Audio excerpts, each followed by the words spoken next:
tanah adalah kedaulatan. Kepemilikan tanah adalah mutlak untuk mempertahankan kedaulatan. Ya, ini semua adalah bagian daripada legasi yang penting untuk kemudian kita warisan kepada generasi setelahnya.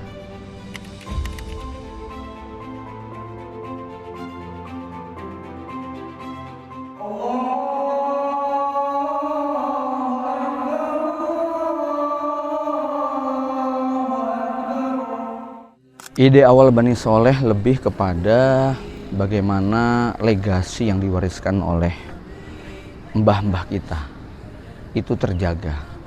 Kita pengen leluhur nenek moyang kita, simbah-simbah kita yang dia menjadi asbab kehadiran kita di muka bumi ini, mereka mendapatkan manfaat sebagaimana mereka punya jasa yang besar untuk kehadiran kita di dunia. Maka bentuk syukur kita adalah bagaimana kita menjadi jawaban atas doa-doa mereka.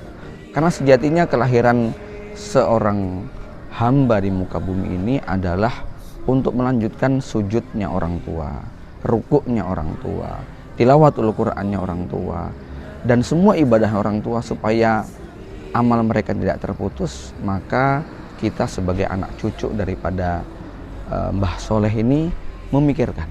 Jadi ide besar tentang Bani Soleh adalah bagaimana legasi ini tidak berhenti di tangan kita. Mbah Soleh berasal dari Purworejo, putra asli Purworejo. Mbah-mbahnya juga demikian, ya. Sudah sejak kecil, tentu sejak Abi belum lahir, ya. Kita sebagai anak cucunya kemudian menyebar karena banyak bersekolah di Solo Raya. Abi termasuk salah satu dari putra atau cucu Mbah Soleh yang pertama kali datang di sini. Awalnya memang kita cuma punya sepetak tanah 200 meter, kemudian berkembang sampai akhirnya dalam waktu kurang lebih 20 tahun kita dapat karunia untuk memiliki tanah seluas lebih dari 2 hektar. Ditambah juga dengan banyaknya anak cucu Mbah Soleh yang kemudian merapat bergabung di komplek ini. Kalau dibandingkan dengan tempat yang lain, ini adalah tempat yang paling banyak mengumpulkan anak cucunya Mbah Soleh, ya. Baik itu Simo secara khusus maupun Solo Raya, ya, yang memuat di dalamnya ya komunitas kita. Jadi kita tidak menemukan tempat lain yang lebih representatif mewakili tentang sumber daya manusianya maupun sumber daya alamnya melebihi daripada tempat ini. Kalau Imam Ibnu Qayyim Al-Jauziyah itu kan menjelaskan bahwa ranking nomor 7 tentang Tobaqatul Mukallafin, tingkatan manusia di akhirat, ya, adalah as-sabiquna bil khairat, orang-orang yang begitu bersemangat di dalam melakukan kebaikan.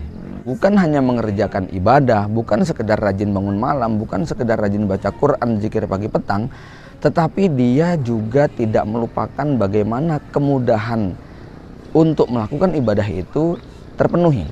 Ya, dalam bahasa usul fikih adalah ma la yatimul wajib illa bihi wal wajib. Sesuatu yang tanpa sarana itu tidak bisa tertunaikannya kewajiban, maka sarana itu hukumnya menjadi wajib. Maka menyediakan tempat belajar, tempat sholat, tempat ngaji, tempat doa, tempat beribadah itu menjadi prioritas dia. Sehingga dia juga bukan hanya memikirkan bagaimana bisa sholat, tapi dia memikirkan bagaimana orang lain juga bisa sholat, bisa belajar, bisa ngaji, bisa menghafal Quran dan sebagainya. Jadi visi misi yang kemudian kita tetapkan adalah kita ingin berkhidmat melalui 2 jalur yang ini paling strategis untuk meraih ranking 7, yaitu berkhidmat dalam bidang pendidikan dan ekonomi. Kenapa pendidikan? Karena kita tahu bahwa khairukum man ta'allamal Qur'ana wa 'allamahu. Kenapa ekonomi? Karena dia merupakan darah yang mengalirkan nutrisi untuk kemudian membuat kehidupan itu menjadi bertahan. Tanpa ekonomi maka kehidupan berhenti. Karena dia seperti ya darah dalam tubuh kita. Ketika darah ini kemudian habis, maka selesai kehidupan seseorang. Ya, sedangkan pendidikan kita tahu bahwa nilai manusia atau peradaban yang dibangun tidak mungkin bisa dipisahkan dari aspek yang namanya pengetahuan. Kenapa kita harus memiliki lahan, tanah dan sebagainya? Kita akan baca sejarah bahwa Dalam konteks negara, tanah adalah kedaulatan. Kepemilikan tanah adalah mutlak untuk mempertahankan kedaulatan. Sebetulnya prinsip ini merupakan prinsip ekonomi dalam sebuah negara. Tetapi dalam realitas sosial yang paling kecil sekalipun, kepemilikan tanah itu adalah eksistensi.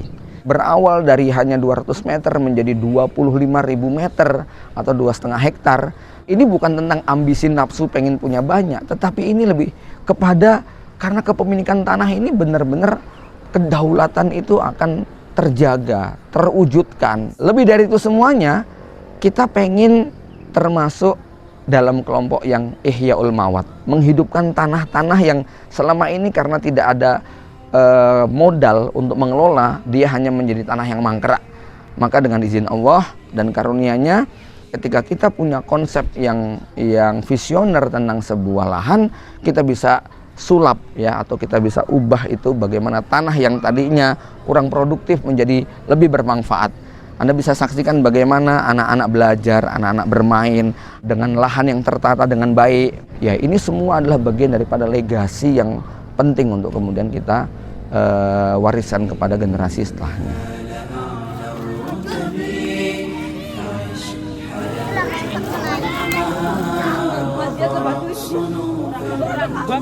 Iya.